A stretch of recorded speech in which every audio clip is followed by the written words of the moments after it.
Apakah sudah tampil? Sudah Ibu, terlihat. Sudah masuk. Oke, baik.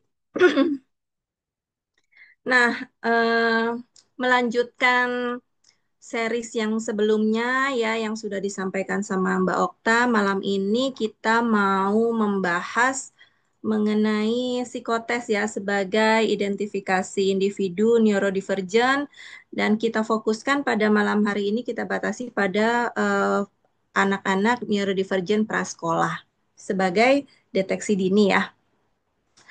Baik, yang pertama kita ulas dulu ya, apa sih neurodivergent itu gitu ya. Neurodivergent itu kan sebenarnya adalah variasi alami dalam fungsi otak manusia yang mempengaruhi cara memproses informasi, cara belajar ya, cara berinteraksi dan berperilaku.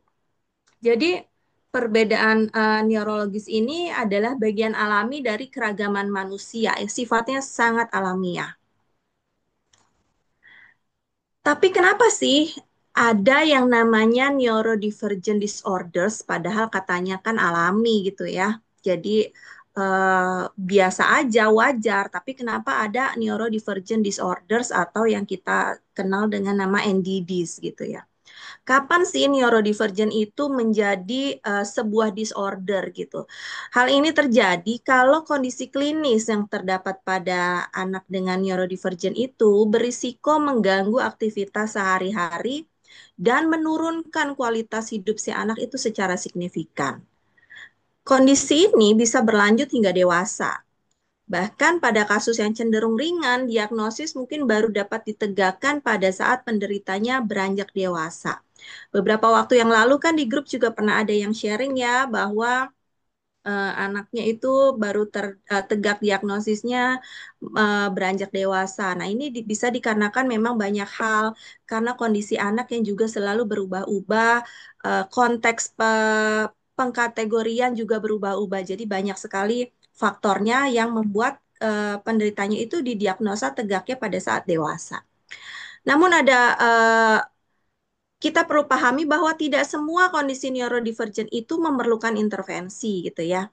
Ada kondisi-kondisi yang memang bisa berjalan tanpa mengganggu fungsionalitas mereka sehari-hari itu. Tapi pada anak-anak neurodivergent yang disorder ini memerlukan intervensi dini karena dampak fungsional ya, itu sudah mengganggu kehidupan mereka dan mengganggu kualitas hidupnya. Makanya diperlukan intervensi secara akurat. Nah, neurodiversitas ini itu kan sebenarnya sebuah konsep yang mengakui dan menghargai variasi alami dalam fungsi otak manusia ya.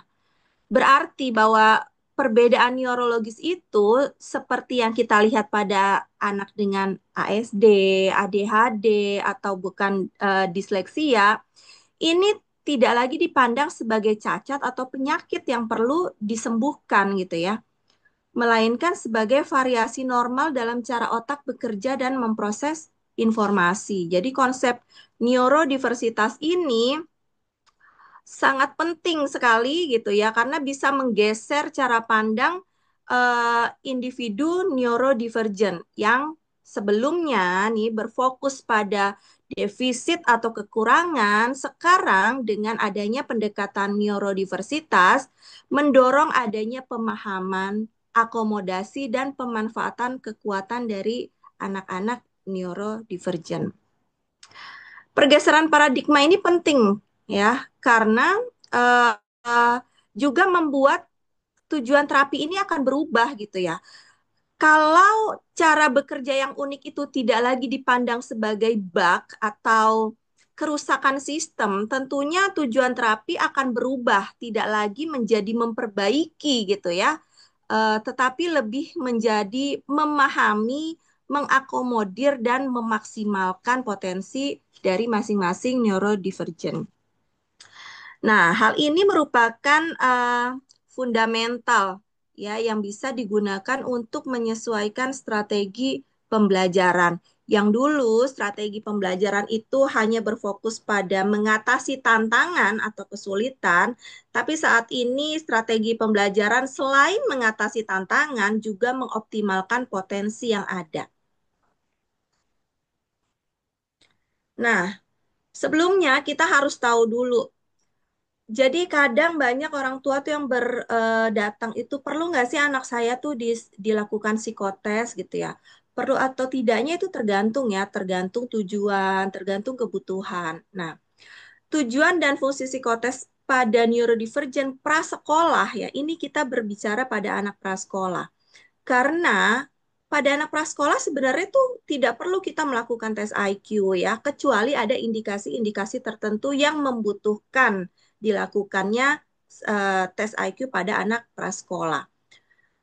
Dan harus kita luruskan dulu, banyak orang tua yang berpikiran bahwa psikotes itu adalah tes IQ saja gitu ya. Padahal psikotes itu sifatnya lebih luas gitu ya. Psikotes itu serangkaian asesmen atau penilaian gitu ya yang bisa dalam bentuk tulisan, bisa dalam bentuk gambar, dalam bentuk evaluasi verbal pun bisa gitu. Jadi psikotes ini tidak terbatas kepada tes IQ, tapi lebih menyeluruh untuk mengukur berbagai fungsi dan kemampuan psikologis individu. Nah, di sini kita lihat bahwa tujuan tes IQ untuk anak neurodivergent itu yang pertama adalah untuk pemahaman diri dan potensi. Ya, jadi eh, dengan dilakukannya psikotes, evaluasi psikologis secara menyeluruh, kita bisa mengetahui apa yang terjadi dengan anak ini, apa yang menyebabkan anak ini cara berpikirnya berbeda, potensi apa yang dimiliki, kekuatannya, kelemahannya. Ini berkaitan tentunya dengan perencanaan pendidikan ke depannya. Dan pastinya ini hasil dari psikotes ini akan digunakan untuk pengembangan program pembelajaran yang sifatnya lebih personal ya. Dan juga dengan kerjasama dari terapis, para profesional lainnya tentu dibutuhkan juga untuk melakukan atau merancang program intervensi yang tepat guna sesuai dengan karakteristik neurodivergentnya masing-masing. Sedangkan kalau fungsinya nih ya, psikotes itu sebenarnya fungsinya utamanya ada empat. Ada prediksi, ada diagnosis, ada monitoring, dan evaluasi. Kalau prediksi tentu saja hasil dari psikotes ini bisa memprediksi potensi yang dimiliki oleh si anak atau peserta didik. Gitu ya. Kalau diagnosis tentunya ini akan memberikan gambaran mengenai penyebab, mengenai karakteristik gejala atau tanda-tanda yang mungkin terdapat pada anak tersebut. Nah, kalau fungsi pengawasan atau monitoring tentunya memantau perkembangan kemajuan si anak tersebut atau untuk melihat efektivitas tindakan intervensi yang sudah dilakukan gitu ya. Dan untuk hasil evaluasi tentunya berkaitan dengan pengawasan. Psikotes ini bisa digunakan untuk mengevaluasi efektivitas bimbingan atau penanganan khusus setelah intervensi dilakukan. Biasanya dilakukan per termin atau per 6 bulan sekali. Nah, fungsi prediksi, diagnosis, dan monitoring ini merupakan fungsi yang melekat pada psikotes. Tidak bisa dilepaskan gitu. Karena ini berkaitan dengan penilaian yang berkelanjutan dan adaptif terhadap kebutuhan seorang anak. Nah, namanya anak ini kan masih berkembang dan berubah terus seiring waktu, sehingga diperlukan penyesuaian strategi pembelajaran yang berkelanjutan, tetapi tentunya tetap berdasarkan data yang akurat, karena setiap level perkembangan tentunya akan ada perubahan lagi. Apakah ada pengaruh dari intervensinya, ataukah dari lingkungannya, itu akan ada perubahan sehingga harus dilakukan evaluasi secara berkelanjutan. Nah, kenapa sih psikotes ini penting untuk anak neurodivergent gitu ya? Karena untuk anak-anak tipikal, khususnya pada usia masa prasekolah, Psikotes itu belum perlu dilakukan, kecuali untuk kebutuhan khusus, misalnya untuk melihat observasi tumbuh kembang saat anak mau masuk sekolah ya, sekolah TK gitu ya. Biasanya dilakukan observasi tumbuh kembang. Tetapi untuk anak yang memang neurodivergent, dibutuhkan psikotes lebih awal tujuannya yang untuk identifikasi dini. Karena identifikasi yang akurat itu langkah yang fundamental untuk memungkinkan orang tua dan guru ini merencanakan serta mengimplementasikan intervensi yang tepat guna, tepat sasaran gitu, agar kita bisa memberikan dukungan tuh yang terarah. Jadi tidak hanya sekedar melakukan. Misalnya ada beberapa kondisi yang membuat orang tua sulit mencapai klinik-klinik tumbuh kembang atau center gitu ya, sehingga mau tidak mau intervensi itu dilakukan di rumah. Nah, biasanya orang tua nih cari informasi kan kayak di YouTube ya, itu cara misalnya menstimulasi sensorinya, menstimulasi motorik kasar. Nah, itu aktivitasnya banyak rekomendasi di YouTube. Tetapi jika dilakukan tanpa kerangka kerja yang jelas, maka itu akan menjadi kurang maksimal hasilnya, gitu ya.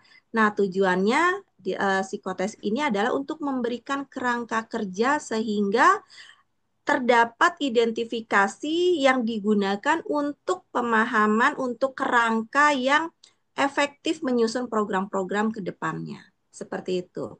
Makanya psikotes ini penting untuk identifikasi anak neurodivergent.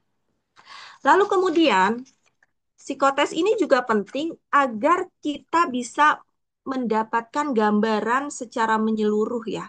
Bisa memahami secara komprehensif gitu mengenai kekuatan, kelemahan, dan potensi-potensi yang bisa mendukung proses belajarnya.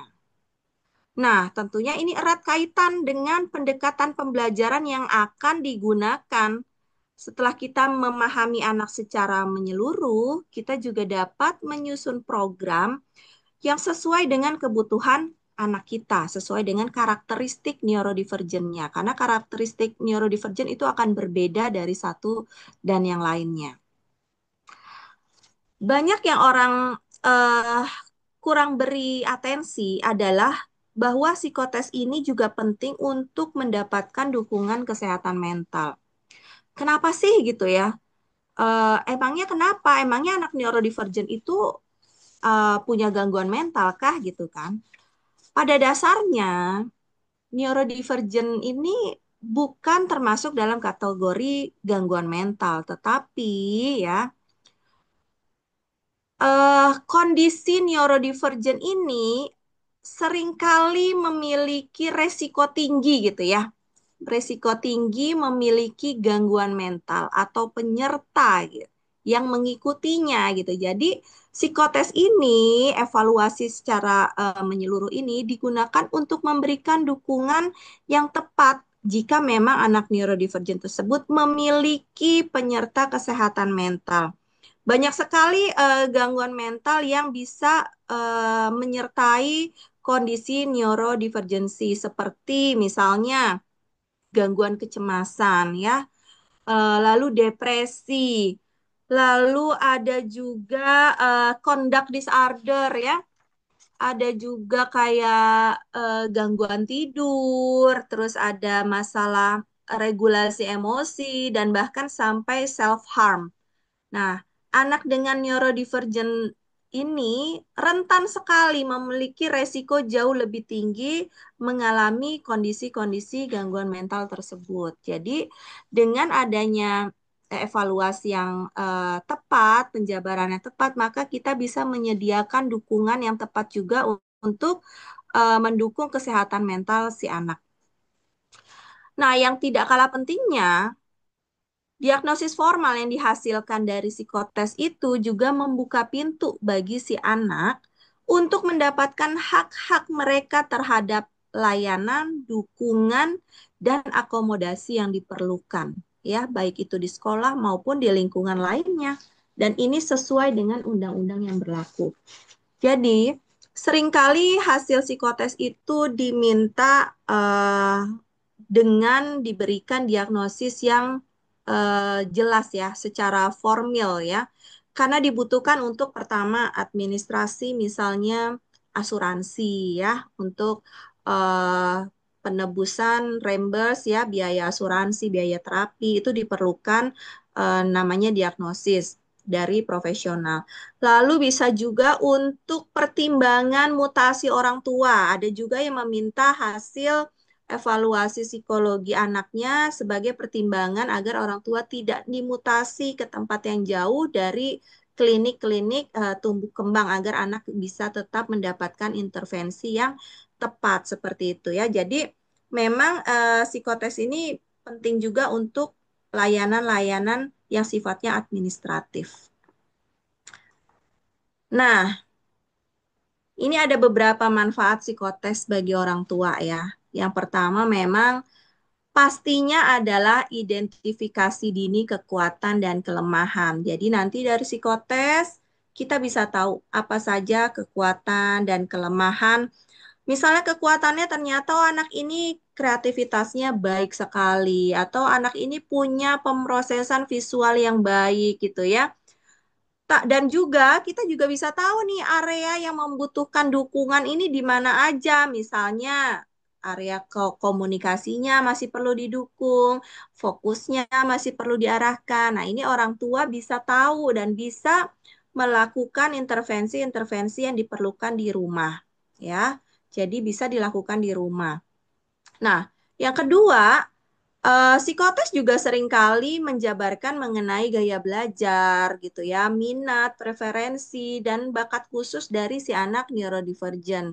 Jadi orang tua ini bisa memberikan, mengakomodir hal-hal yang dibutuhkan untuk mendukung bakatnya, untuk menemukan proses pendekatan belajar yang sesuai dengan modalitasnya, ya, apakah itu visual, ataukah itu kinestetik, ataukah itu auditori, gitu. Jadi, dari hasil psikotes, orang tua bisa mencari tahu bagaimana pendekatan belajar yang sesuai dengan modalitasnya si anak.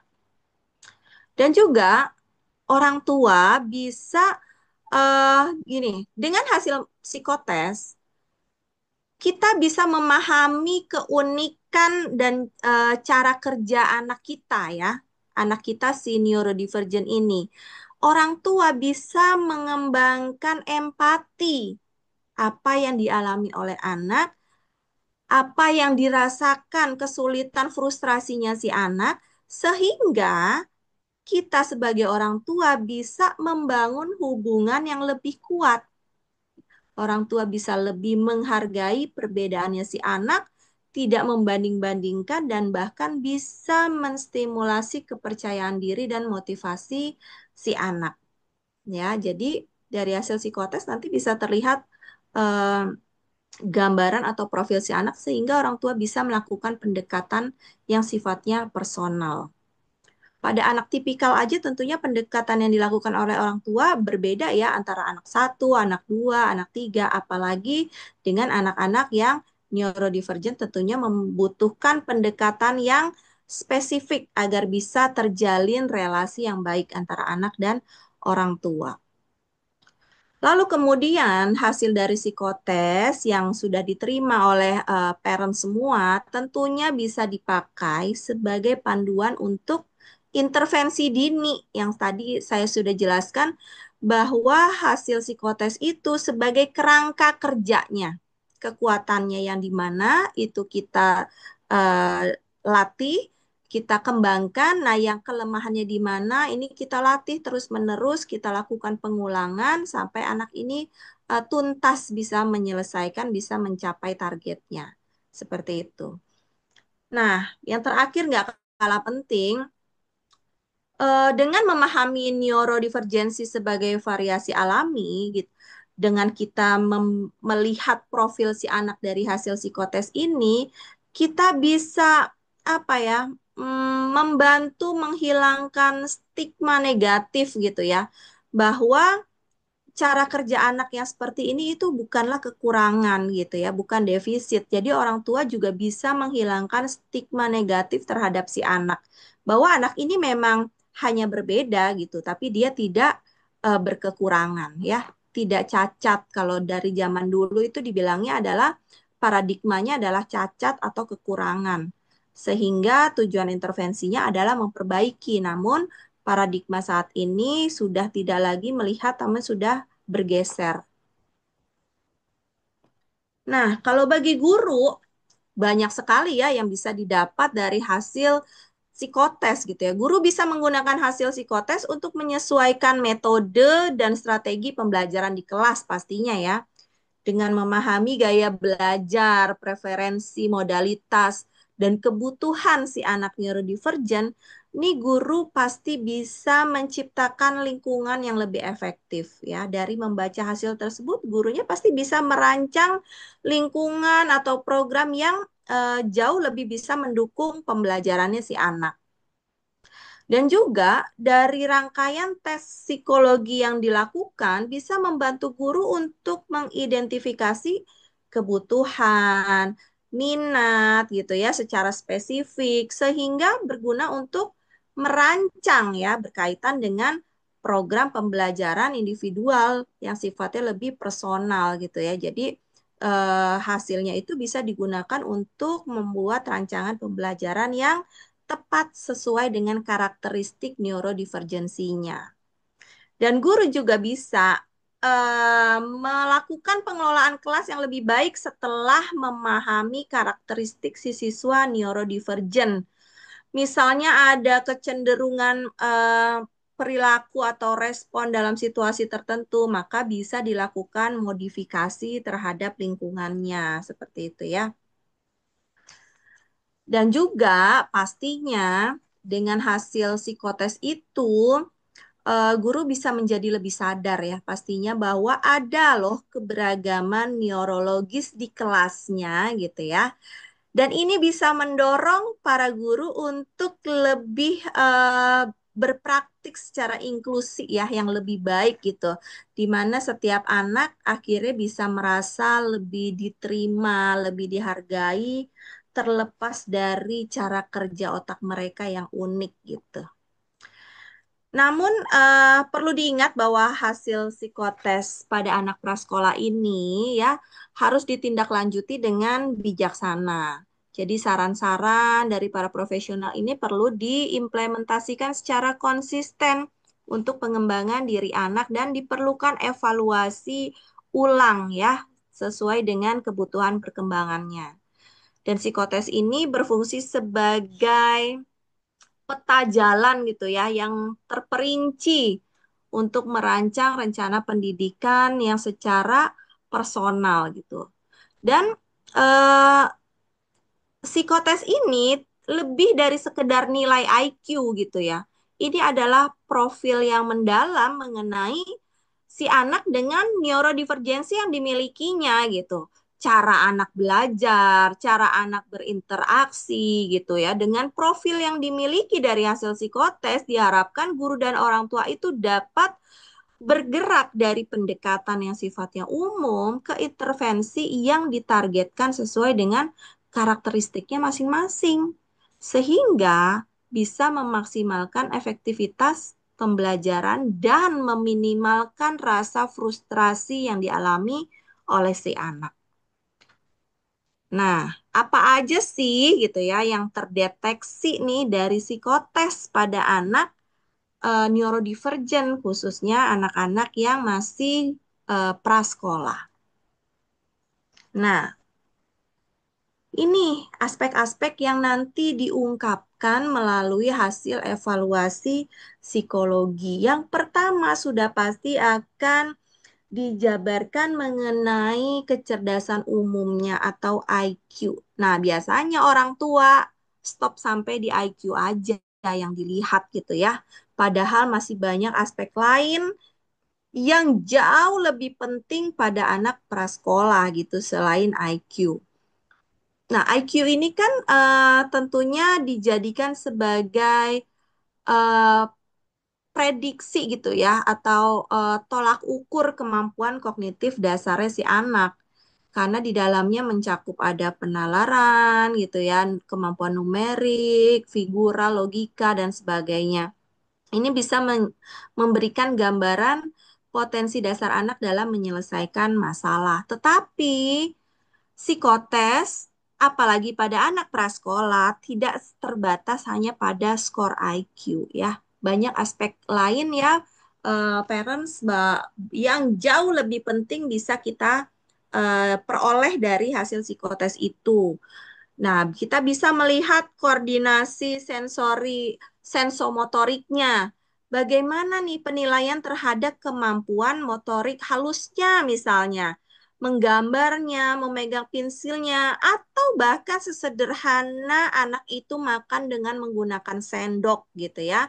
Dan lebih jauh lagi sendok dan garpu gitu. Sudah ada koordinasi sesederhana itu. Jadi tidak harus melulu sifatnya itu formal seperti skor IQ, tapi aspek koordinasi sensomotorik ini pun sangat penting untuk dilihat. Karena hal ini seringkali kemampuan motorik, sensorik, motorik kasar, motorik halus ini mempengaruhi kesiapan belajar si anak.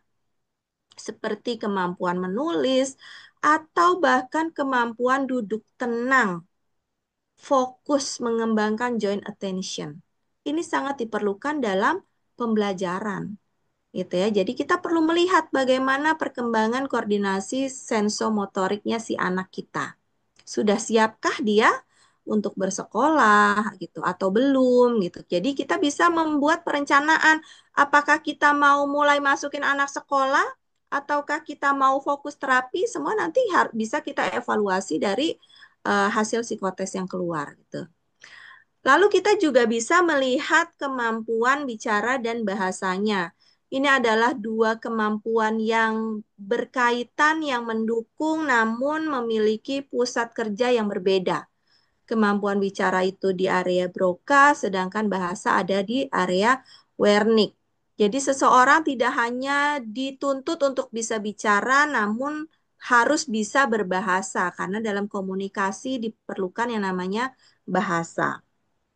Nah, psikotes ini mengevaluasi apakah kemampuan bahasa si anak, kemampuan bicara si anak itu udah sesuai belum sama usianya gitu ya. Keterlambatan bicara atau kesulitan dalam memahami instruksi yang sederhana ini tuh bisa jadi indikator apakah anak kita ada permasalahan atau tidak gitu ya. Lalu kemudian aspek apa lagi? Ada aspek persepsi visual. Nah, di sini kita bisa melihat bagaimana anak ini mengolah stimulasi visualnya, input visualnya, apakah sudah sesuai input visual yang masuk dengan produksi motoriknya, ya. Kita bisa anak itu bisa menerima, misalnya melihat gambar lalu meniru memproduksi gambar yang sama, apakah bisa? Di sini kita juga melihat karena ini menjadi salah satu indikator juga. Lalu yang nggak kalah pentingnya, yang tren itu adalah konsentrasi dan rentang perhatian. Biasanya ini aspek yang paling sering dibahas gitu. Anak saya kayaknya nggak bisa konsentrasi. Anak saya kayaknya nih perhatiannya singkat banget ya, seperti itu. Jadi ini aspek yang terfavorit gitu, yang sering dibicarakan oleh orang tua. Nah, dari hasil pemeriksaan psikologis ini, nanti akan diidentifikasi kemampuan anak untuk bisa memusatkan perhatiannya pada tugas atau aktivitas.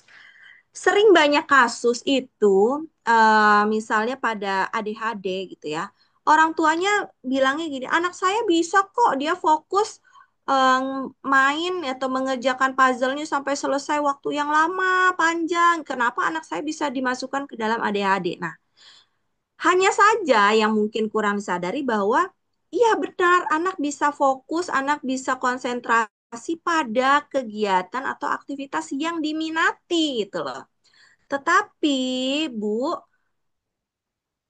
dalam hidup itu kita nggak hanya bisa melakukan aktivitas yang kita minati saja gitu ya. kita juga harus bisa melakukan atau menyelesaikan tugas padahal kita nggak suka gitu, tapi kita dituntut untuk menyelesaikan. Nah, apakah anak itu bisa mempertahankan konsentrasinya, fokusnya untuk menyelesaikan tugas-tugas atau aktivitas yang kurang disukainya? Itulah yang akan kita evaluasi. Kalau untuk hal yang disukai mah nggak hanya anak neurodivergent, anak tipikal, dan bahkan kita sendiri pun bisa bertahan lama ya. Buat ibu-ibunya mungkin nonton drakor bisa sekian episode selesai dikejar dalam 1 hari gitu. Nah, itu bisa karena memang kita suka, kita minat. Jadi tidak butuh effort banyak. Nah, yang diperlukan adalah effort dia untuk menyelesaikan tugas-tugas yang kurang diminatinya. Seberapa mampu anak itu mempertahankan konsentrasinya. Nah, selanjutnya, dalam laporan evaluasi psikologi juga bisa dilihat bagaimana hubungan sosial dan interaksi si anak ya. Di sini kita akan melihat, kita akan menilai tentang kemampuan anak untuk berinteraksi dengan orang lain.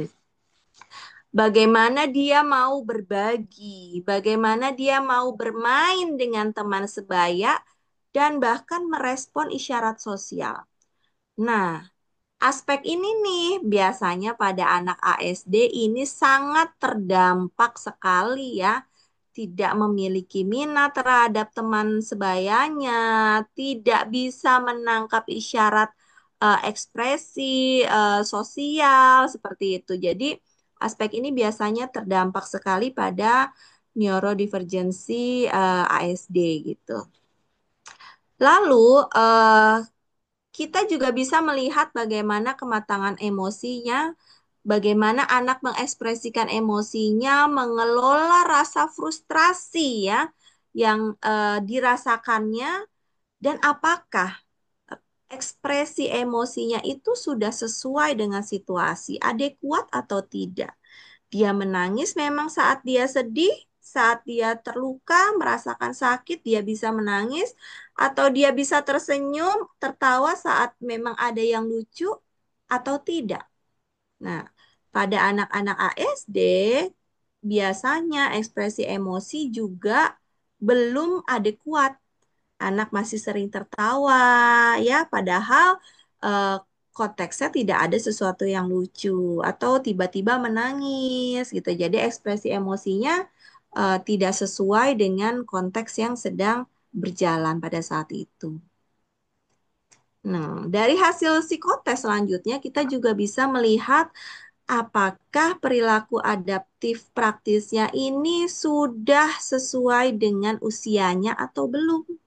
Si anak ini sudah bisa berfungsi mandiri dalam kegiatan sehari-hari atau belum, seperti makan, berpakaian, atau melakukan aktivitas rutinitas sederhana di rumah. Ini akan kita evaluasi gitu ya. Biasanya kita perilaku adaptif ini bekerja sama dengan orang tua, dengan caregiver ya, pengasuh utamanya gitu. Kalau misalnya anaknya itu di daycare, tentunya kita meminta data dari eh, pengasuh di daycare-nya gitu. Atau di rumah dengan babysitternya yang sehari-hari membersamai si anak gitu kalau orang tuanya bekerja. Jadi kita pada anak prasekolah banyak sekali sumber informasi yang harus kita satukan selain dari pengambilan data secara langsung terhadap si anak. Jadi bisa melalui orang tua, bisa melalui pengasuh, bisa melalui guru gitu ya. Jadi banyak sumber informasi yang harus kita satukan. Oke, dan juga dari hasil psikotes kita bisa melihat bagaimana sih anak itu memahami dan memproses informasi gitu ya. Bagaimana sih stimuli yang masuk lalu bisa diolah, ditempat-tempatkan secara sesuai gitu. Eh, pada anak-anak dengan sensory process disorder, nah tentunya pemrosesan informasinya nih masih kacau gitu. Istilahnya kalau di lampu lalu lintas. Nah, lampunya tuh lagi mati, jadinya ruwet ya, banyak kemacetan dari segala penjuru. Jadi yang masuknya stimulinya A, tapi responnya yang muncul Z, sangat jauh gitu ya. Nah, sedangkan setelah dilakukan intervensi, diharapkan anak kalau informasi yang masuk A, respon yang keluar juga bisa sesuai, yaitu A juga gitu. Jadi kita melakukan intervensi untuk proses informasi itu sesuai dengan filenya atau foldernya masing-masing. Gitu ya. Jadi kita bisa ketahui seluruh aspek-aspek ini dari hasil psikotes ya. Bapak Ibu, sekali lagi psikotes tidak hanya terbatas pada nilai atau skor IQ saja. Terlebih pada anak prasekolah, banyak aspek lain yang lebih esensi untuk kita pertimbangkan menjadi indikator kebutuhan si anak itu yang tadi sudah saya jelaskan sebelumnya. Nah, masing-masing neurodivergensi ini memiliki pembelajaran atau memiliki karakteristik yang bisa dijadikan kunci dalam pendekatan pembelajaran. Untuk anak autisme, ada kekuatan kognitifnya banyak sekali seperti konsentrasi yang tinggi, ingatan yang kuat, fokus pada detail ya, kemampuan menemukan pola, memahami pola, dan sangat mengandalkan logika. Itu adalah kekuatan dari anak-anak dengan autisme. Tetapi tantangannya nih banyak juga. Seperti kesulitan komunikasi ya. Bisa itu hanya ekspresifnya, tapi bisa juga semuanya diborong, ekspresif, reseptif, bahkan nonverbalnya juga belum berkembang. Nah, ini tentunya tantangan yang sangat berat yang harus kita atasi bersama-sama. Nah, ada juga interpretasi konkret, minatnya obsesif sekali ya, terbatas gitu ya. Lalu juga rigid ya, sulit berpikir fleksibel dan adanya rutinitas. Dan juga sulit untuk memproses input visual dan auditori secara bersamaan. Uh, tetapi kita jangan hanya melihat kepada tantangannya aja gitu ya. Seperti konsep neurodiversitas bahwa kita harus mengoptimalkan kekuatan yang unik yang dimiliki oleh si anak neurodivergen ini gitu. Contohnya si anak autisme ini konsentrasi yang tinggi gitu ya, itu bisa memungkinkan penugasan yang mendalam di bidang-bidang yang diminati, misalnya di musik, di matematika, fisika, seni, atau pemrograman komputer. Ditambah dengan ingatan yang kuat dan fokusnya pada detail, ini dia bisa unggul gitu ya di bidang visual gitu. Untuk data statistik. Nah, hal ini bisa dimanfaatkan untuk pembelajaran berbasis minat. Sebagai contoh nih, eh, anak saya yang pertama itu kan autis ya. Awalnya PDD-NOS, lalu bergeser jadi Asperger, namun di DSM-5 akhirnya semua menjadi satu di ASD ya, autisme. Minatnya itu sangat-sangat sempit sekali berputar pada mobil balap gitu ya. Bapak Ibu pasti tahu kan mainan mobil balap yang kecil gitu ya, tapi harganya nggak sekecil bendanya gitu ya. Nah, itu tuh kalau kita ngelihat itu mobil apa sih ya mobil gitu, tetapi si si anak autisme yang saya miliki ini nih dengan segala keunikan karakteristiknya, dia bisa menghafal setiap jenis mobil Hot Wheels tersebut secara terperinci. Baik itu namanya, tipenya, nomor rakitnya, bahkan negara pembuatnya itu semua dia hafal. Kita ambil satu mobil, dia akan bisa sebutkan hal-hal yang informasi detail yang tadi saya sebutkan gitu ya. Kalau kita mah nggak bisa mungkin ya, tapi untuk anak autisme ini bisa gitu loh. Si abang ini bisa gitu dan itu adalah kekuatan dia. Nah, ini bisa menjadi pendekatan pembelajaran berdasarkan minat. Kaitannya apa? Kedepannya, anak saya sekarang SMP. Kedepannya ada rencana saya akan memasukkan anak saya mengarahkan ke SMK mesin kecil ya, yang berkaitan dengan mesin mobil. Sesuai dengan minatnya. Karena yang kita tahu, anak dengan autisme minatnya sempit, terbatas, dan obsesif. Pada saat ini sudah tidak lagi Hot Wheels, tapi sudah bergeser ke mesin mobil sungguhan gitu ya, mobil jenis-jenis mesin mobil yang kaitannya dengan balapan dengan speed tinggi, harus modifikasi di bagian mananya, karburatornya kah, apanya kah, itu bisa dikuasai sama pada saat ini. Makanya kita mengamati kelebihannya di situ, ada perencanaan pendidikan mungkin akan kita arahkan ke sesuai keminatannya. Itu salah satu contohnya ya yang kita bisa mengoptimalkan kekuatan karakteristik uniknya si anak tersebut. Nah, untuk anak ADHD beda lagi. Yang tadi kita udah tahu nih, anak ADHD fokus kalau pada aktivitas yang diminatinya gitu ya. Nah, hal ini bisa kita manfaatkan loh untuk pembelajaran yang berbasis proyek ya, berbasis proyek. Jadi dia akan bisa konsisten menyelesaikan proyek-proyek yang sesuai dengan minatnya. Seperti itu. Jadi kita jangan hanya melihat tantangannya nih, impulsivitasnya, sulit memusatkan perhatian, apalagi anak saya yang tadi saya ceritakan, dia juga memiliki penyerta ADHD gitu ya. Jadi double nih, the combo gitu ya, ASD plus ADHD yang presensinya lebih ke inatentifnya, tipenya seperti itu. Jadi eh, kita coba arahkan ADHD itu bisa fokus pada hal yang diminatinya. Dan dari ASD-nya, dia rigidnya adalah tentang mesin. Ya, oke, jadi kita akan fokuskan ke arah situ. Jadi inilah salah satu contoh praktis gitu ya, kita sebagai orang tua untuk melihat karakteristik anak agar bisa kita arahkan, kita dukung ke hal-hal yang memang menjadi kelebihannya. Namun bukan berarti tantangannya ini tidak diatasi. Ini tetap kita atasi melalui terapi, melalui latihan-latihan di rumah.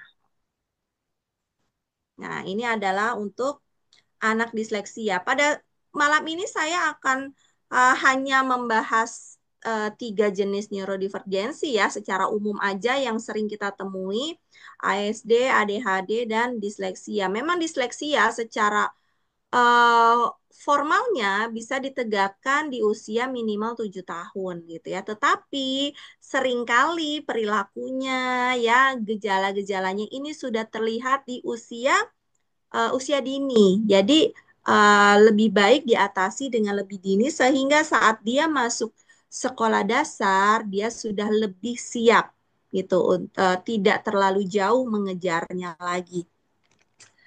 Nah, kalau untuk anak disleksia itu kan eh, prasyaratnya adalah IQ-nya harus normal. Untuk menegakkan diagnosis disleksia itu syaratnya adalah IQ normal atau sedikit saja di bawah normal gitu ya, maka baru bisa ditegakkan bahwa anak ini memiliki gangguan belajar spesifik, misalnya disleksia. Jadi dia tidak punya masalah dengan pemahaman, dia tidak punya masalah dengan penalaran gitu. Justru anak ini seorang pemikir yang besar, whole ya, pemikirannya itu cenderung utuh sehingga dia dapat unggul di berbagai bidang. Berbeda dengan anak autistik. Anak autistik itu adalah seorang spesialis ya karena minat terbatas tadi. Seorang spesialis jadinya em, keunggulannya hanya di salah satu bidang saja gitu ya.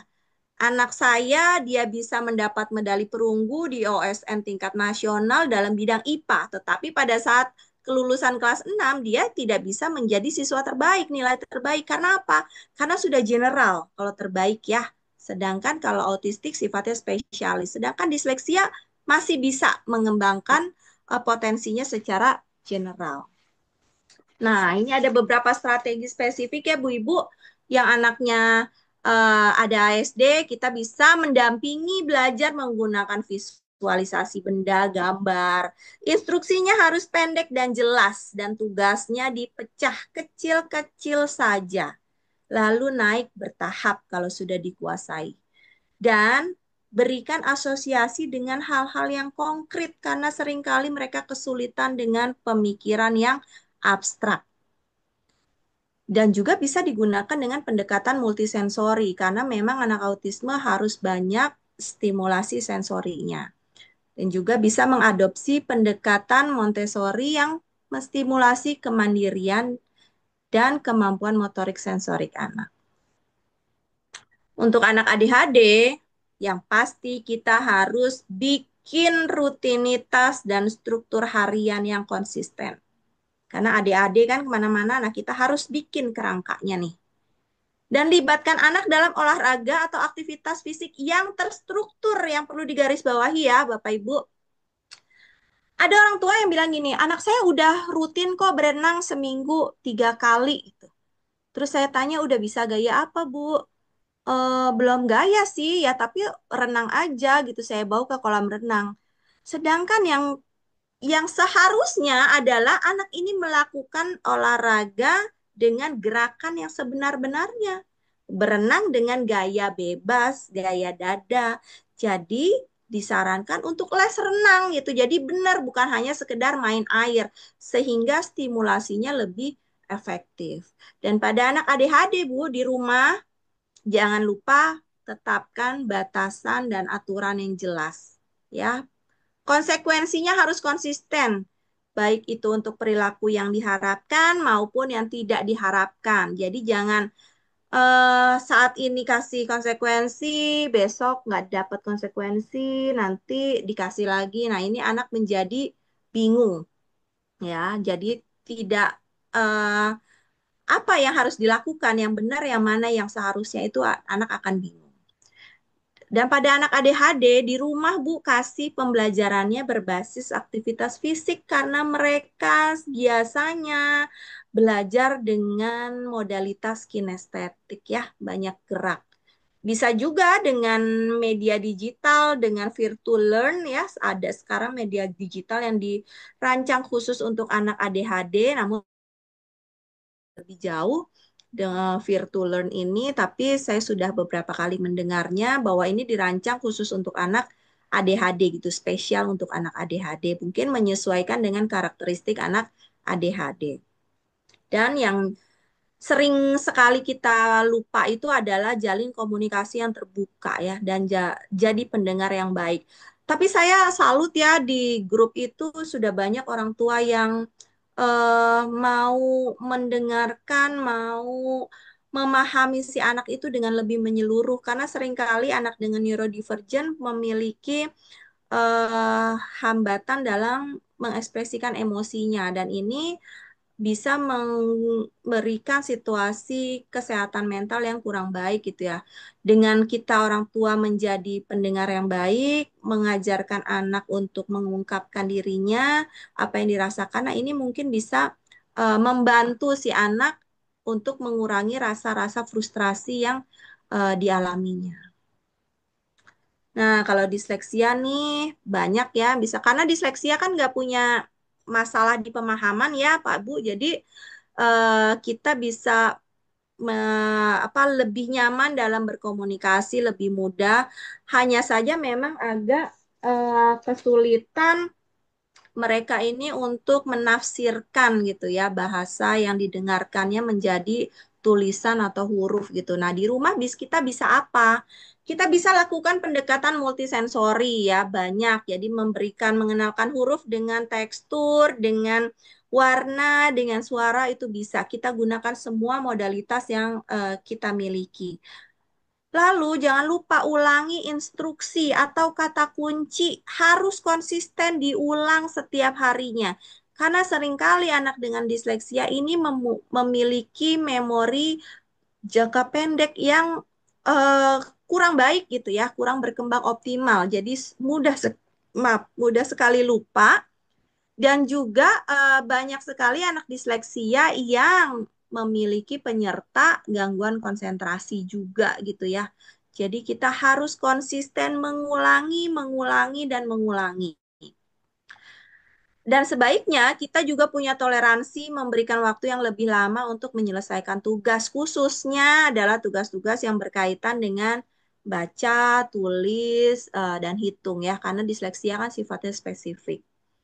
Kita juga bisa bantu anak belajar dengan menggunakan gambar, suara, atau video untuk belajar. Ini lebih memudahkan anak-anak disleksia untuk memahami pembelajaran. Nah, ada juga anak disleksia ini yang sudah bisa membaca ya, tapi seringkali pemahaman bacaannya belum dapat. Mereka bisa baca, hanya baca saja, tapi nggak bisa memahami isinya. Atau membaca itu bablas, tanpa tanda baca, tanpa intonasi yang tepat. Jadi, cara mengajarkannya adalah dengan kita sering membaca buku bersama. Jadi kita ajarkan cara membaca dengan tanda baca dan intonasi yang sesuai dengan teksnya. Ya, jadi mereka belajar secara langsung. Dan jangan lupa kita berikan jeda dan istirahat yang cukup karena anak dengan disleksia ini mudah sekali merasa lelah ya, karena kayak mereka tuh sebenarnya bisa paham tapi nggak bisa menyelesaikannya gitu, sulit buat mereka mengekspresikannya dalam bentuk tulisan atau bahkan menyusun kalimat aja kadang juga masih suka terbalik-balik ya, jadi mereka rentan sekali dengan rasa frustrasi. Nah, ini contoh akomodasi yang bisa dilakukan ya, modifikasi yang bisa dilakukan baik di kelas ataupun juga di rumah itu bisa gitu ya dilakukan. Untuk anak ASD contohnya kalau instruksi itu harus singkat, jelas, dan naikkan bertahap sesuai kemampuan. Misalnya saat ini adalah instruksi sederhana satu tingkat saja gitu ya. Buang gitu ya, ambil, taruh. Nah, kalau anak sudah menguasai, kita naikkan bertahap, jadikan dua tingkat, lalu tiga tingkat, sehingga menjadi prosedur atau sequence. Dari sini, nanti ke sini, dan ke situ. Nah, itu akan disesuaikan dengan kemampuan si anak. Lingkungan, apa yang bisa dimodifikasi? Ada meja khusus untuk mengurangi gerakan, ya. Dan bisa meminimalkan stimulasi sensori yang berlebih, bisa menggunakan headphone. Jadi ada beberapa anak ASD yang kalau belajar di sekolah, saat mengerjakan tugas, dia menggunakan headphone. Headphone dilepas hanya saat mendengarkan guru memberikan instruksi, lalu mengerjakan lagi, dia pasang lagi headphone-nya. Itu membantu dia untuk meminimalisir gangguan-gangguan dari luar, distraksi dari luar ya, input auditori yang berlebih. Nah, dari perilaku yang harus kita hindari adalah pemicu meltdown. Kita harus amati apa saja yang membuat si anak ini kira-kira menjadi terbebani yang sangat luar biasa sehingga meledak gitu ya emosinya. Harus kita observasi. Dan kita juga lakukan modifikasi perilaku. Untuk komunikasi gimana? Bagi anak ASD yang nonverbal, kita bisa gunakan ekspresi wajah, gestur ya, dan juga menggunakan kartu gambar ya. Biasanya sering itu dengan menggunakan teks ya untuk menjelaskan tentang sesuatu kepada anak ASD yang nonverbal. Kalau untuk anak ASD yang verbal terbatas, mungkin masih bisa diberikan instruksi secara sederhana ya, komunikasinya sederhana. Kalau untuk anak ADHD, instruksi udah pasti harus singkat dan jelas dan minta anak untuk selalu mengulang. Ya, jadi kita berikan instruksi lalu minta coba ulangin apa tugasnya. Coba ulangi lagi. Ya, jadi minta anak itu untuk mengulangi dan berikan tugas dalam bagian yang kecil, agak yang sesuai dengan rentang konsentrasinya. Nanti secara bertahap bisa ditambah porsi tugasnya jika rentang konsentrasinya sudah bertambah ya. Nah, lingkungan belajarnya, duduklah di dekat guru atau tutor ya, jauh dari distraksi gitu. Mainan yang saat dia belajar tentu tidak boleh ya ada mainan, tapi saat istirahat boleh diberikan mainan yang sifatnya tidak mengganggu ya, tidak mengganggu konsentrasinya. Dan untuk perilaku dibutuhkan sistem reward yang positif dan kontrak perilaku. Berikan pijakan di setiap awal kegiatan. Apa yang boleh, apa yang tidak boleh, apa yang diharapkan itu diberikan pijakan di awal. Kita lalu akan mengingatkan jika ternyata anak eh, melanggar kontrak perilaku yang sudah disepakati di awal. Kita ingatkan lagi tadi bagaimana aturannya, pijakannya bagaimana, ya. Nah, Izin kalau Bu Fariska, iya, ini kita 5 menit lagi untuk sesi paparan dan selebihnya nanti oke, mungkin dibuka open diskusi oke. Bu Ini Fariska. sudah ya udah habis Bu, habis ini. Oke, Iya. Nah, silakan untuk lanjutkan. iya, kalau untuk komunikasi ya, kalau anak ADHD yang murni itu kan nggak ada hambatan dalam komunikasi, jadi bisa gunakan bahasa yang sederhana, jelas, dan pastinya harus berulang ya. Kalau disleksia sudah pasti biasanya yang digunakan multisensori, bisa gunakan video, gambar ya, yang sifatnya lebih menarik gitu ya. Dan kalau bisa nih di sekolah juga bekerja sama dengan guru, izinkan merespon secara lisan untuk tugas-tugas yang seperti ujian atau tugas di sekolah yang sulit sekali untuk dilakukan secara tertulis. Ya, jadi sebaiknya ada modifikasi untuk merespon secara lisan karena sesungguhnya dia mampu, hanya dia sulit untuk menerjemahkan gitu ya apa yang dia bisa menjadi tulisan. Itu sih untuk modifikasi pembelajarannya. Oke, itu saja dari saya. Baik, Semoga terima bisa kasih. diimplementasikan tidak Bu hanya Faris, di sekolah ya, iya. tapi di rumah juga bisa kita manfaatkan. Ini lengkap sekali, Bu, ya. Mulai dari proses pengenalan neurodivergen apa, sampai tips-tips untuk menghadapi anak-anak neurodivergennya. Nah, teman-teman mungkin kalau misalnya ada pertanyaan, silakan bisa raise hand atau bisa langsung di kolom chat. Nanti akan saya bacakan. Sambil menunggu Bu Fariska, mungkin ada satu pertanyaan dari saya, Bu. Kita kasih Biasanya, Monggo. ini dulu kali Mbak Daniar, kita kasih ya. reaction buat Bu Oh Fariska. iya, silakan. Terima Teman-teman boleh kasih kasih. reaction dulu karena sudah banyak memberikan ilmu. Memaparkan, betul. Paparannya Masya Allah. Mm-mm. Monggo, monggo Mbak Daniar. Sorry. Ya, Bu Mariska, kalau Ya. misalnya di sekolah itu secara umum kebanyakan memang psikotes itu dilakukan dari TK, TKB ke SD begitu ya kan? Nah, hal ini perlu diulang nggak sih Bu? Apa yang menyebabkan kita perlu mengulang ketika dia kelas 1, kelas 2, kelas 3 di kelas yang lebih tinggi gitu? Oke, biasanya Mbak kalau dari TKB ke SD yang kita lakukan adalah kematangan sekolah ya, gitu ya. Tes kematangan sekolah anak ini udah siap belum nih, udah matang belum nih. Apakah perlu diulang? Tergantung ya. Kita lihat performa si anaknya dulu.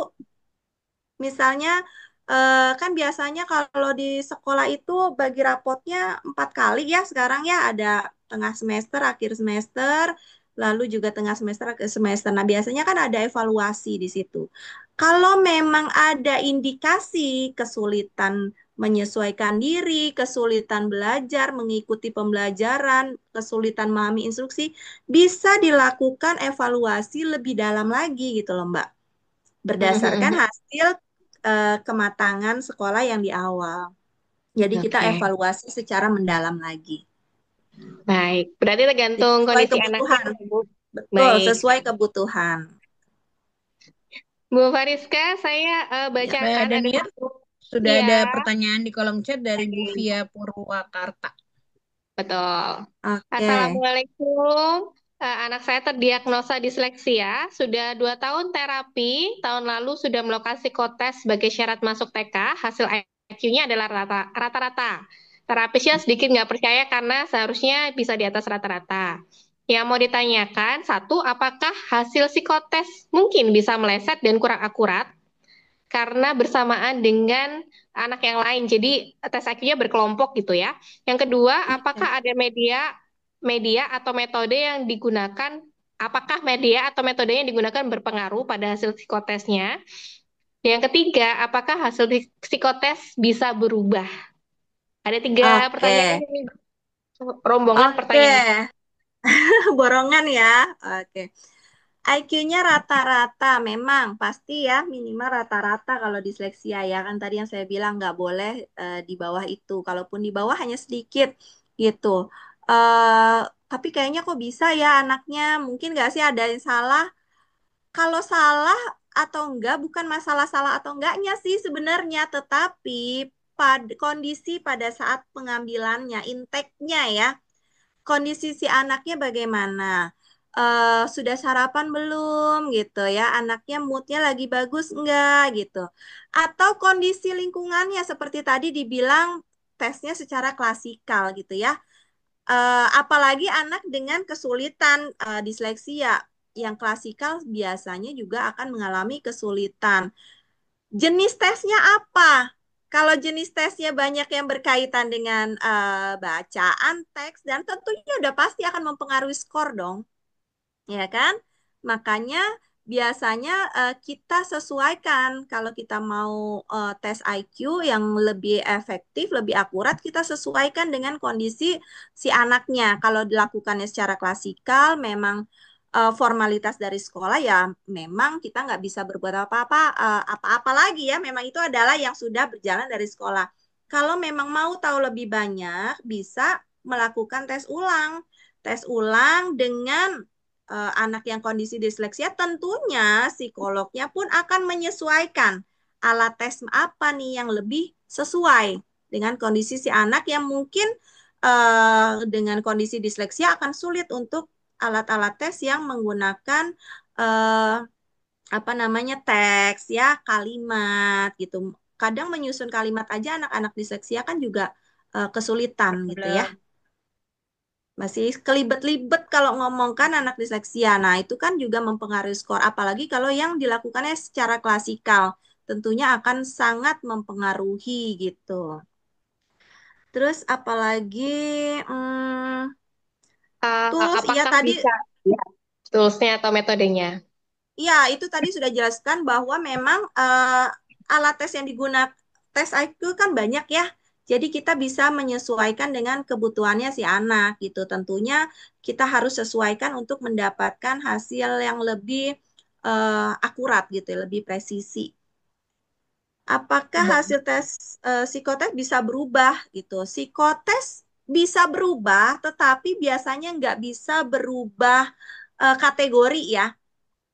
Kalau kategori enggak, kalau skornya bisa dalam rentang kategori yang sama biasanya. Nggak bisa tiba-tiba dari borderline jadi normal, jadi average. Biasanya enggak gitu ya. Tapi kalau skornya bisa naik, bisa turun dalam rentangnya itu. Dipengaruhi oleh apa? Kondisi ya, mood, suasana hati ya. Anak itu lagi seneng nggak, lagi bete nggak, lagi sehat nggak, atau semalam kurang tidur, atau belum sarapan, itu sangat mempengaruhi. Bisa juga skor naik karena apa? Psikotes yang berulang, ada efek belajar di dalamnya.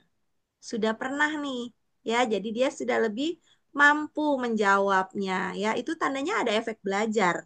Anak ini walaupun dalam rentang yang sama, tapi dia bisa belajar dari lingkungannya dan dia gunakan pada saat yang dibutuhkan.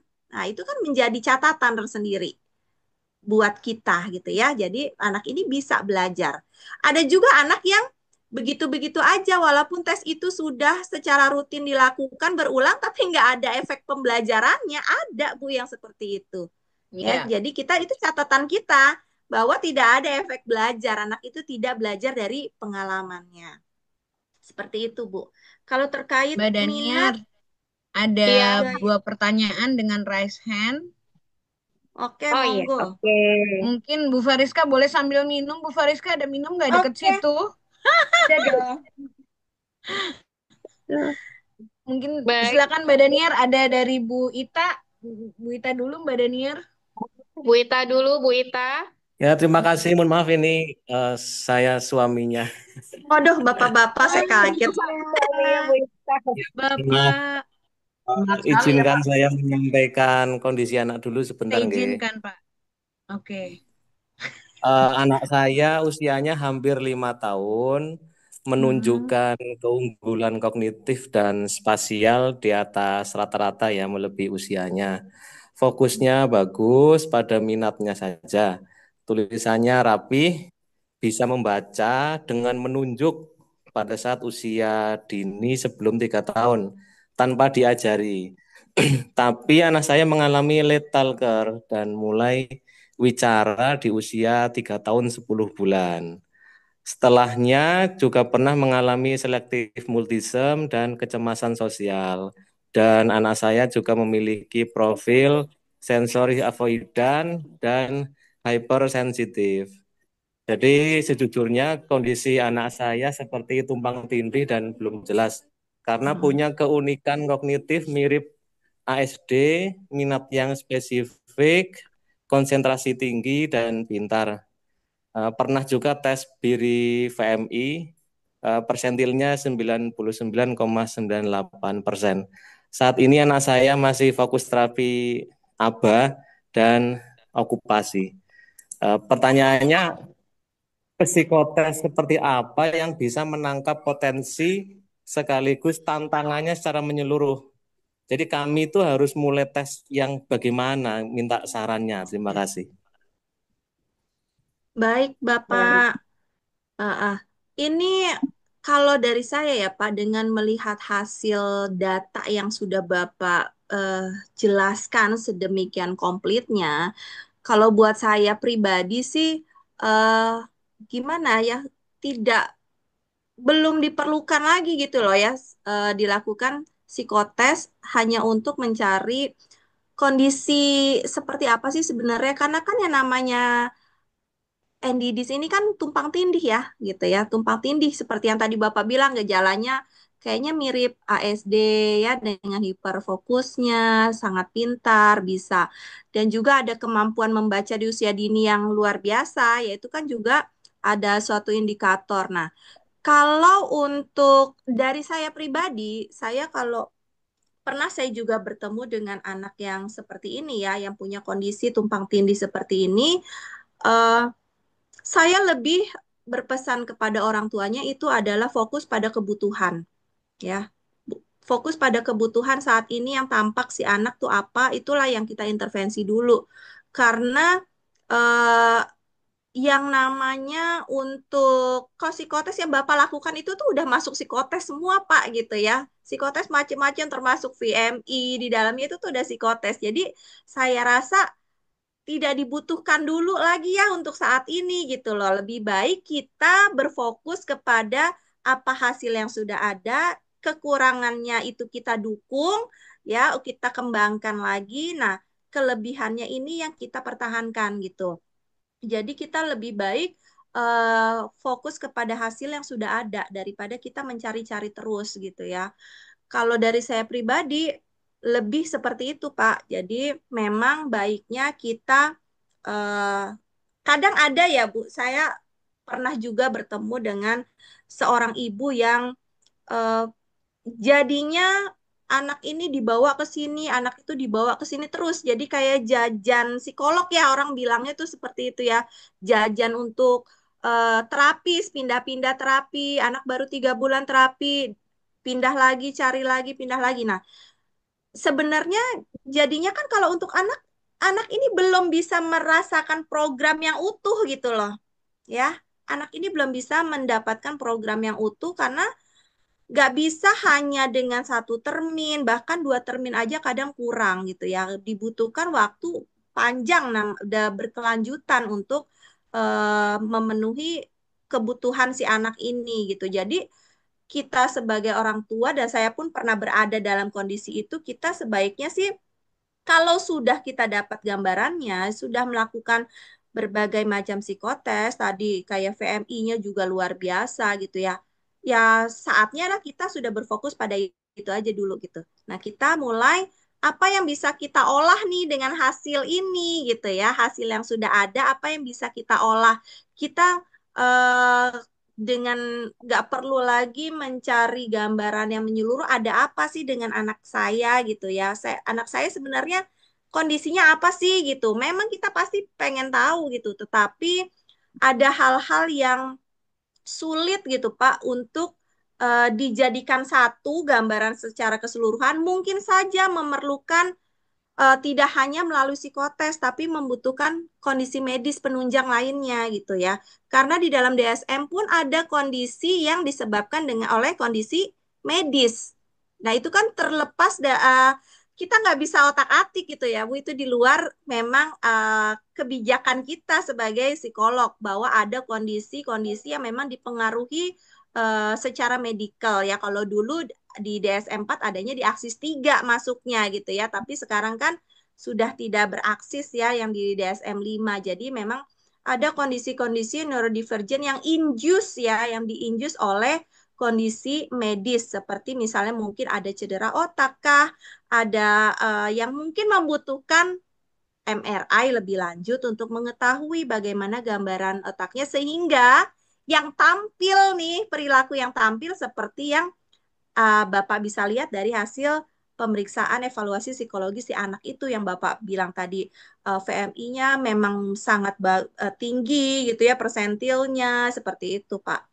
Jadi memang ada beberapa hal yang kalau sudah kita upayakan tapi gambarannya kayaknya belum utuh, kita mungkin bisa open ke hal pendekatan yang lain gitu ya sehingga lebih komprehensif gambarannya. Kalau dari saya sih seperti Oke. itu. Semoga menjawab pertanyaan selanjutnya, Mbak Daniar. Boleh.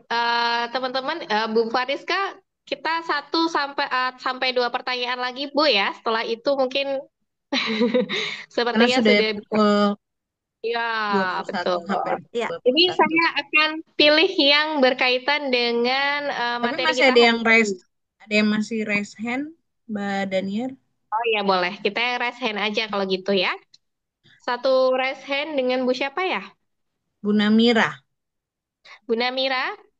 Mungkin Iya, jawabannya mungkin lebih dipersingkat pertanyaannya, Bu oke. Namira. Assalamualaikum. Waalaikumsalam Salam. warahmatullahi Iya, wabarakatuh. Mbak. Makasih, makasih kesempatannya. Anak saya usia 8 tahun, sempat tes IQ 2 kali. Yang pertama hasilnya borderline, yang kedua hasilnya slow learner dan ADHD. Eh, saya tentu awalnya merasa kayak sedikit kaget melihat itu. Tapi saya Astagfirullahaladzim, anak saya pasti punya kelebihan juga, nggak cuma kekurangan aja gitu. Jadi, dan saya langsung berpikir, oke, andai kata dia ini bunga, saya kepingin memberikan dia itu pot yang subur buat dia. Sebagaimana dia bisa berkembang ke depannya. Kalaupun memang sekolah yang sekarang ini swasta ini bagi dia berat, mungkin saya akan ikhlas untuk, oke, kita cari sekolah yang terbaik yang untuk bisa potnya ini supaya subur buat dia. Mungkin saya ngomong itu aja sekarang. Semangat, Bunda Namira. Big hug. peluk jauh, Peluk Bunda. jauh. Jadi memang Semangat. kita sebagai orang tua harus memilih sekolah ya yang sesuai dengan karakteristiknya anak, bukan standarnya kita sebagai orang tua ya. Jadi kita memilih sekolah yang sesuai dengan karakteristik si anak. Karena kalau si anak yang harus menyesuaikan dengan kondisi sekolah tertentu tentunya akan sulit ya gitu. Jadi kita harus melihat eh, karakteristik sekolah yang tepat. Jadi kalau saya pribadi, saya termasuk orang yang open sama anak menentukan pilihan. Jadi saya membuat beberapa alternatif sekolah yang kira-kira cocok dengan karakteristiknya anak saya, lalu saya bawa anak tersebut ke sekolahnya dan dia yang memilih sendiri. Jadi anak itu Bukan merasa terpaksa gitu ya, Kak. dilibatkan. Saya maunya di sini mah. Aku maunya di sini. Aku lebih suka di sini. Oke gitu. Jadi saya nggak mau dalam visi misi pendidikan saya dan suami itu akreditasi adalah nomor kesekian. Jadi yang penting anak itu bisa nyaman, sekolah bisa mengakomodir kebutuhan anak saya. Itu aja sih. Jadi ibu semangat menyiapkan pot yang subur buat anaknya. Insya Allah bisa ada jalannya. Iya. Amin. Baik, Bu Fariska, kita satu Ya, pertanyaan lagi oke terakhir. Mbak Daniar, silakan. Mm. Ini satu pertanyaan dari Bu Rika di Batam. Anak perempuan Ya. saya 6 tahun, diagnosa GDD, sekarang menjadi intelektual disabilitas. Dan tes IQ ke psikolog sudah 3 kali kunjungan, tapi anaknya tidak Mm-mm. kooperatif sehingga gagal di tes. Kira-kira solusinya gimana, Bu? Kalau misalnya untuk anak yang sulit berinteraksi dengan orang baru. Baik. Memang biasanya pada anak neurodivergent dengan anak tipikal aja pun kita harus melakukan pendekatan dulu ya untuk melakukan psikotes. Tapi kan adaptasinya bisa lebih mudah. Pada anak dengan neurodivergent biasanya ada hambatan tadi ya penyesuaian diri gitu ya. Nah, untuk anak-anak yang sulit untuk dites, biasanya kita lakukannya observasi ya Bu ya, dengan juga ada beberapa report dari orang tua yang harus diisi gitu ya. Jadi memang tidak, kalau memang sama sekali tidak memungkinkan itu memang nggak bisa dilakukan tes secara formil, administrasi secara formil tidak bisa dilakukan karena memang anaknya belum siap ya. Biasanya kalau saya, sesulit-sulitnya anak, saya hanya pakai gambar. Anak itu suruh menggambar ya.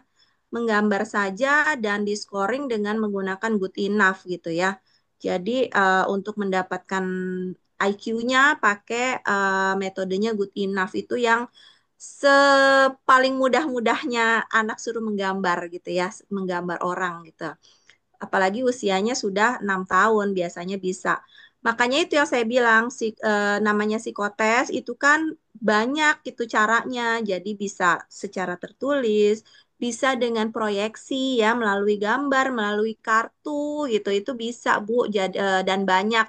Namun tidak semua memang kita menguasainya ya. Jadi kita harus memang mempelajarinya lagi secara khusus. Jadi tidak semua psikolog bisa melakukan menghandle instrumen yang berbagai macam tersebut. Kita biasanya menggunakan yang umum saja gitu. Nah, kalau untuk anak-anak yang memang sulit dilakukan tes secara formal, kita lakukannya dengan metode observasi dan wawancara. Karena observasi dan wawancara itu juga salah satu instrumen, Pak, Bu, ya. Jadi, nggak hanya IQ tes itu yang secara sering kita bayangkan, kita lihat. Observasi dan wawancara itu juga instrumen yang diakui, gitu ya. Diakui asal dilakukan oleh seorang profesional, data bisa diperoleh dari yang tadi orang tua, guru, pengasuh utama ya, caregiver itu bisa. Dan nanti tugasnya psikolog adalah membuat gambaran umum dari hasil laporan yang diisi. Ya, observasinya misalnya yang bisa dilakukan secara mudah melalui pengamatan kayak Denver ya untuk tumbuh kembang itu bisa kita gunakan Denver. Denver juga bisa kok dilakukan nggak hanya harus oleh psikolog ya, itu bidan pun bisa melakukan Denver. Guru juga bisa screening menggunakan Denver gitu. Jadi itu bisa dilakukan yang secara umum namanya screening ya. Jadi memang kalau untuk tes IQ-nya secara formal dengan kondisi anak yang tidak siap tentunya tidak bisa dilakukan. Seperti itu. Karena memang membutuhkan anak untuk bisa duduk tenang. Jadi yang bisa dilakukan adalah metode observasi, wawancara, bermain, ya. Jadi biarkan anak bermain dengan orang tuanya, kita kasih alat bermain, kita mengobservasi, gitu. Sambil kita input Yeay. datanya. Kita kasih reaksi Alhamdulillah. untuk Bu Kita Fariska kasih yang sudah reaction. Oke, terima memberikan kasih. Bu Fariska, kepada kita. bila nanti ada pertanyaan lanjutan yang belum terjawab, mungkin nanti bisa di ini Mbak Daniar ya, di grup Boleh, ya. boleh. Iya, Oh, monggo, monggo, Mbak. Nanti di ini aja dijawab di grup. Mm-mm. Terima kasih. Untuk Oke. sesi terakhir, kita foto bersama ya Bu Ani. Yes. Ya. Makasih ya Bu Fariska. Insya Allah minggu depan ada boleh di ini kan Mbak Daniar minggu depan Insya Ya, Allah kita akan sharing. untuk minggu depan bersama Bu Anizar. Ibu, judulnya apa ya? Saya kok panjang banget. Saya malu nih, masalahnya masa promo diri sendiri gitu kan. Nggak Intinya apa-apa tetap belajar dong. bagaimana inklusi juga ya. Lanjutan ya, Betul. webinarnya lanjutan jadi Betul dan berkenan. ya. Melanjutkan hasil asesmen psikolog dengan praktek baik belajar di sekolah inklusi. Nah, ini Bu Anisar